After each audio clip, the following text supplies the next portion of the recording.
നിങ്ങൾ ഈ ചെടി കണ്ടിട്ടുണ്ടോ? ഈ നീല കളറ് പൂക്കളുള്ള ചെടി. ഇതിൻ്റെ പേര് ബ്രസീലിയൻ ഡ്രാഗൺ ബ്ലൂ എന്നാണ് കേട്ടോ. പക്ഷേ ഇതിൻ്റെ മലയാളം പേരൊന്നും എനിക്കറിയില്ല. ഞാനിതെൻ്റെ ചെടിച്ചട്ടിയിൽ വേറൊരു ചെടി നട്ടപ്പോൾ അതിൽ തന്നെ കിളിർത്ത് വന്നതാണ്. ഞാൻ വെച്ച ചെടിയുടെ ഇലയായിട്ട് ഇതിന് നല്ല സാമ്യമുള്ള കാരണം അതായിരിക്കും എന്ന് വിചാരിച്ച് ഞാൻ അത് വെട്ടിക്കളഞ്ഞുമില്ല. പക്ഷെ പൂവിട്ട് വന്നപ്പോഴാണ് ഇത് വേറൊരു ചെടിയാണെന്ന് മനസ്സിലായത്.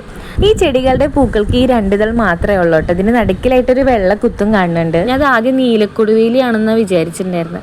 പിന്നെ ഞാനിങ്ങനെ നെറ്റിലൊക്കെ സെർച്ച് ചെയ്തപ്പോഴാണ് ഇതിൻ്റെ പേര് ബ്രസീലിയൻ ഡ്രാഗൺ ബ്ലൂ എന്നാണെന്ന് അറിഞ്ഞത്. ഈ ചെടി എനിക്ക് പകൽ കാണുന്നതായിട്ട് രാത്രി കാണുന്നതാണ് കേട്ടോ ഇഷ്ടം. രാത്രി കാണുമ്പോൾ ഈ ചെടിക്ക് ഒരു പ്രത്യേക ഭംഗിയാണ് കേട്ടോ. ഈ ചെടിക്ക് വേറൊരു പ്രത്യേകത കൂടി ഉണ്ട് കേട്ടോ. ഈ ചെടിയുടെ ഇലകൾക്ക് നമ്മുടെ യൂക്കാലിപ്സിൻ്റെയും പുതിനയുടെ ഒക്കെ മിക്സ് ആയിട്ടുള്ള ഒരു അടിപൊളി മണമാണ് കേട്ടോ. കയ്യിലിട്ട് ജസ്റ്റ് ഒന്ന് ക്രഷ് ചെയ്താൽ തന്നെ നല്ല മണം വരും. പിന്നെ അത് മാത്രമല്ല, ഈ ചെടി നല്ല വെയിൽ കിട്ടുന്ന സ്ഥലത്ത് വെക്കണമെങ്കിൽ ഇതുപോലെ നിറച്ചും പൂവിടും. വെയിലില്ലാന്നുണ്ടെങ്കിലും ഈ ചെടി പൂവിടും കേട്ടോ. അതിൻ്റെ ഒരു പ്രത്യേകതയാണ്. എപ്പോഴും നമ്മുടെ ഗാർഡനിൽ നിറച്ച് പൂവ് കാണുന്ന ആഗ്രഹമുള്ളവർക്കൊക്കെ ഇത് വെച്ച് പിടിപ്പിക്കാം കേട്ടോ.